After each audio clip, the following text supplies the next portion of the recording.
Հարգելի հարգվճարող, 2025 թվականի ընթացքում պետական եկամուտների կոմիտեն հարկային մարմին հարգվճարող քննարկումների շրջանակում ուսումնասիրել եւ գույքագրել է գործնականում առաջացած մի շարք խնդիրներ, որոնց զգալի մասը արդեն իսկ կանոնակարգվել են այս տարվա ընթացքում։ Մասնավորապես 2026 թվականի հուլիսի 1-ից ապրանքի վերադարձի բոլոր դեպքերում տնտեսվարողը կարողանում է գործարքը ճշգրտել։ Նախկինում օրինակ պիտանիության ժամկետ չունեցող ապրանքի վերադարձի դեպքում տնտեսվարողը ստիպված էր վերադարձը ձևակերպել որպես հետվաճառք։ Պարզեցվել են նաև ՀԴՄ կտրոններով ապրանքի վերադարձի դեպքում գործարքի ճշգրտման կարգը։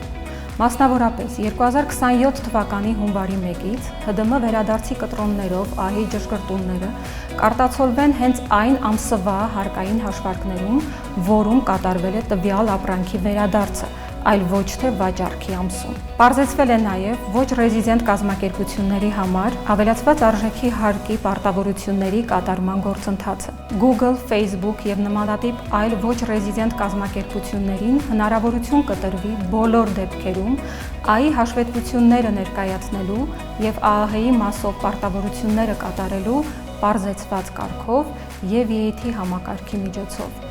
Այս փոփոխությունը եւս գործելու է 2027 թվականի հունվարի 1-ից։ Հարգվճարողների բարձրացված խնդիրներն ուսումնասիրելով պարզվել է նաև, որ դրոշմավորման ենթակա կաթնամթերքի որակական կորուստը,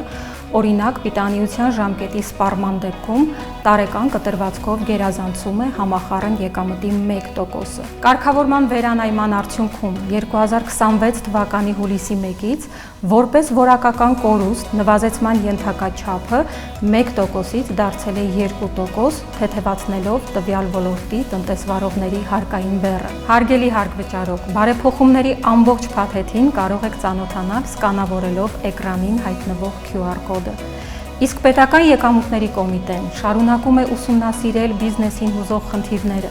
եւ իր իրավասությունների շրջանակներում ներկայացնել առաջարկություններ այդ խնդիրների կանոնակարգման համար։